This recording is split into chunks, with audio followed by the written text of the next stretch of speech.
Chapter 8. The Best Part. Todd brought a toy to school. It was a cute, adorable puppy dog. Everyone who saw it said, "Aw." "Aw," said Jenny. "He has such a sweet face." "Aw," said Stephen. "Look at her darling eyes." "Aw," said Dee Dee. "Isn't he the cutest puppy you've ever seen?" "Aw," said Calvin. "Isn't she adorable?" Joy sat at the desk behind Todd. Big deal, she thought. It's just a hunk of plastic that happens to look like a dog. But even though Joy didn't like Todd's toy, she decided to steal it. "Wait," said Todd. "Let me show you the best part." But before he could show them the best part, Mrs. Jules rang her cowbell. "Take your seats," she commanded. "The bell has rung." All the children returned to their desks. "Todd, go write your name on the chalkboard." Todd was the only one who had been in his seat, yet he was the one who got in trouble. That was typical. Mrs. Jules had a system.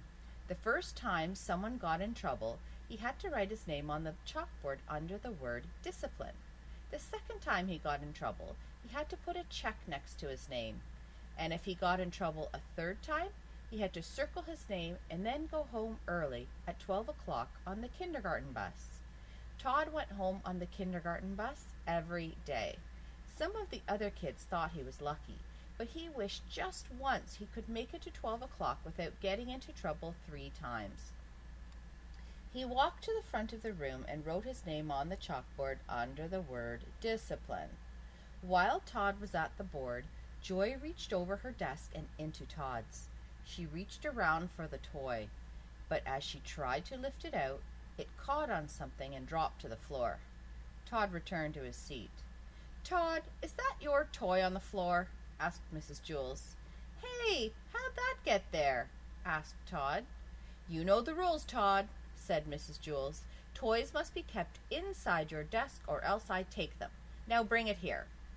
Todd gave his toy to Mrs. Jules. "Aw, how precious!" cooed Mrs. Jules. "He's the most lovable puppy I've ever seen." She kissed Todd's plastic puppy on its plastic nose. "I guess I can let you off this time," she said, "but try to keep him in your desk." She kissed Todd's toy again, then handed it back to him. "You can erase your name from the board, too." Todd could hardly believe it. For the first time ever, he erased his name from the board.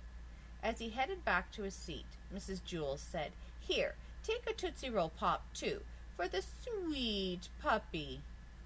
Todd was amazed. So was Joy. Now more than ever, she wanted that toy. Out at recess, everyone wanted to see Todd's toy. "It's magic," said Bebe. "It kept you from getting into trouble." "No, Mrs. Jules is just a nice teacher," said Todd. "Here, let me show you the best part." He grabbed hold of the dog's tail and turned it like a crank. Suddenly, the cute floppy ears stood straight up, the mouth opened wide, and the teeth grew into sharp fangs. "Wow," breathed Dee Dee. Todd wasn't finished. He pulled the dog's nose and stretched out its face. The cheeks became thin and bony.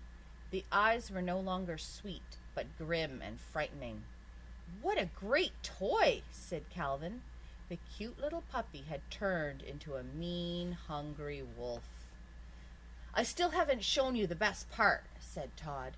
But before he could show them the best part, the bell rang and everyone ran up the stairs to class. "I've got to get that puppy dog," thought Joy as she stared at the back of Todd's neck. "Then I'll never get in trouble again." She didn't know Todd's toy had changed into a wolf. Her lunchbox was on her lap. She quietly opened it and took out a carton of cranberry juice and a tiny straw. She stuck the straw into the carton and sucked up some juice into it. She waited for Mrs. Jules to turn around, then blew the juice out of the straw. It splattered against Todd's neck. He slapped the back of his neck with his hand. Joy laughed to herself. She sucked up some more juice, took careful aim, and fired. Todd turned around, but Joy already had the straw out of her mouth and was looking down at her book. Todd rubbed his neck and looked forwards. Joy sucked up more juice and blew it onto Todd's neck. "Hey!" he shouted, turning around. "Leave me alone, Todd. I'm trying to work," said Joy. "Todd, what's the matter with you?" asked Mrs. Jewls. "I try to be nice, but you just take advantage. Now go write your name on the chalkboard." Todd walked to the front of the room. He still thought Mrs. Jewls was the nicest teacher in the world. He looked up at the clock. It was almost 11. "I just might make it today," he thought. "I just might make it."